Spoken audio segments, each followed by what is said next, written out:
Film की शुरुआत होती है एक युवा लड़के जॉन वू से। वह अपने माता पिता और बहन के साथ रहता है। जॉन वू अपना सारा समय दोस्तों के साथ लाइव वीडियो गेम खेलने में बिताता है। एक दिन जब वो गेम खेल रहा होता है, उसका परिवार घर पर नहीं होता। इस दौरान टीवी पर न्यूज रिपोर्ट आती है कि सियोल, जो कि कोरिया में है, वहाँ एक वायरस फैल गया है। संक्रमित लोग एक दूसरे को काट रहे हैं और वायरस इतना तेजी से फैल गया है कि अब ये सरकार के नियंत्रण से बाहर हो गया है। जॉन वू अपने अपार्टमेंट की बालकनी से बाहर देखता है और लोगों को आपस में बेरहमी से काटते हुए भी वो घबरा जाता है। असल में ये वायरस ज़ॉम्बी वायरस था, जिससे संक्रमित लोग ज़ॉम्बी बन रहे थे। तभी उसके फ्लैट में उसका पड़ोसी जबरदस्ती अंदर आता है और वॉशरूम इस्तेमाल करने की अनुमति मांगता है। जॉन वू न्यूज देखता है कि संक्रमित लोग कैनिबलिस्टिक व्यवहार दिखा रहे हैं।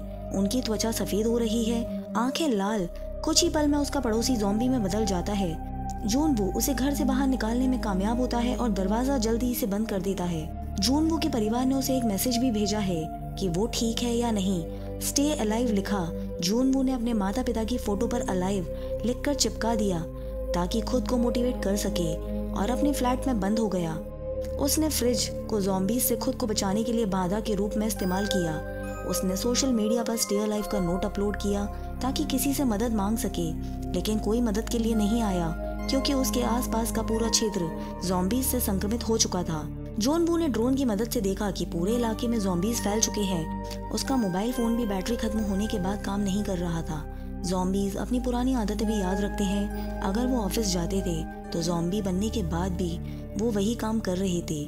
जॉन वू ने सोचा कि वो रेडियो के माध्यम से मदद के लिए संदेश भेज सकता है, लेकिन उसके घर में रेडियो भी काम नहीं कर रहा था। समय बीतता गया और जॉन वू हर दिन वीडियो बनाता रहा ताकि मदद मिल सके। लंबे समय तक घर में बंद रहने से खाने पीने की चीजें, इंटरनेट और नेटवर्क सब खत्म हो गया।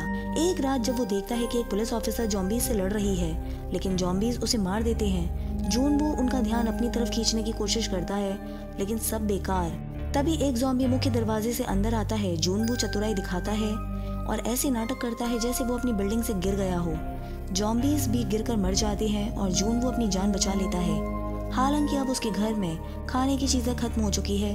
वो अपनी प्यास और भूख को पानी पीकर ही संतुष्ट करता है। शुरुआत में सब ठीक लगता है, लेकिन धीरे धीरे उसे हैलुसिनेशंस होने लगते हैं। उसे लगता है कि परिवार वापस आ गया और सब सामान्य है, जबकि हकीकत अलग थी। अचानक मोबाइल नेटवर्क वापस आता है और परिवार ने वॉइस नोट भेजा। ये वॉइस नोट भी अंतिम मानवीय संदेश था, क्योंकि वे भी ज़ॉम्बी बन चुके थे। जॉन वू गुस्से में आकर घर तोड़ने लगता है। क्रोध में वो सब तोड़ देता है और फ्लैट से बाहर निकलता है, लेकिन डरावनी ज़ॉम्बीज को देखकर वो वापस फ्लैट में चला जाता है। उसे सिर्फ एक बात याद थी, स्टे अलाइव। उसने तय किया कि वो कभी ज़ॉम्बी नहीं बनेगा। उसे अपने आप को मारने का ख्याल आता है, लेकिन तभी पास की बिल्डिंग से किसी ने लेजर लाइट की मदद से उसे बचा लिया। वहां जाकर उसने देखा कि दूसरी बिल्डिंग में एक और जीवित व्यक्ति किम यू बिन है। दोनों संकेतों के जरिए बातचीत करने लगते हैं। यू बिन ने अपने दरवाजे पर एक जाल लगाया था जिसमें एक ज़ॉम्बी फंस गया। मौका पाकर उसने उसे मार दिया। यू बिन अच्छी लड़की थी, उसे किसी को मारना पसंद नहीं था, लेकिन परिस्थितियों ने उसको मजबूर किया। यू बिन ने देखा कि जॉन वू कई दिनों से भूखा है, इसलिए उसने रस्सी की मदद से खाना उसके अपार्टमेंट तक पहुंचाया। लेकिन एक ज़ॉम्बी जो पहले फायर फाइटर था, रस्सी के सहारे चढ़कर यू बिन के पास पहुंच गया। जॉन वू ने ड्रोन की मदद से उसका ध्यान भटकाया और ज़ॉम्बी के चेहरे पर चोट कर दी। यू बिन अब होश में आकर ज़ॉम्बी का हाथ काट देती है और वो वहीं पर मर जाता है। जॉन वू पास के फ्लैट में जाकर खाने की चीजें ढूंढता है और वहां पर मरी हुई महिला दिखती है। तभी संक्रमित घर का मालिक हमला करता है, लेकिन जॉन वू अपनी जान बचाने में सफल हो जाता है। वो रेडियो के जरिए संदेश भेजना चाहता था, लेकिन रेडियो काम नहीं कर रहा था। उसने एक वॉकी टॉकी यू बिन को दी और कई दिनों तक वो बातचीत करते रहे। यू बिन बताती है कि उसे ऊंचाई से डर लगता है। यहाँ पर हम समझते हैं कि इंसान के लिए किसी का साथ होना खाने से भी ज्यादा जरूरी होता है। दोनों बारिश के बाद पानी इकट्ठा करने के लिए कंटेनर बाहर रखते हैं।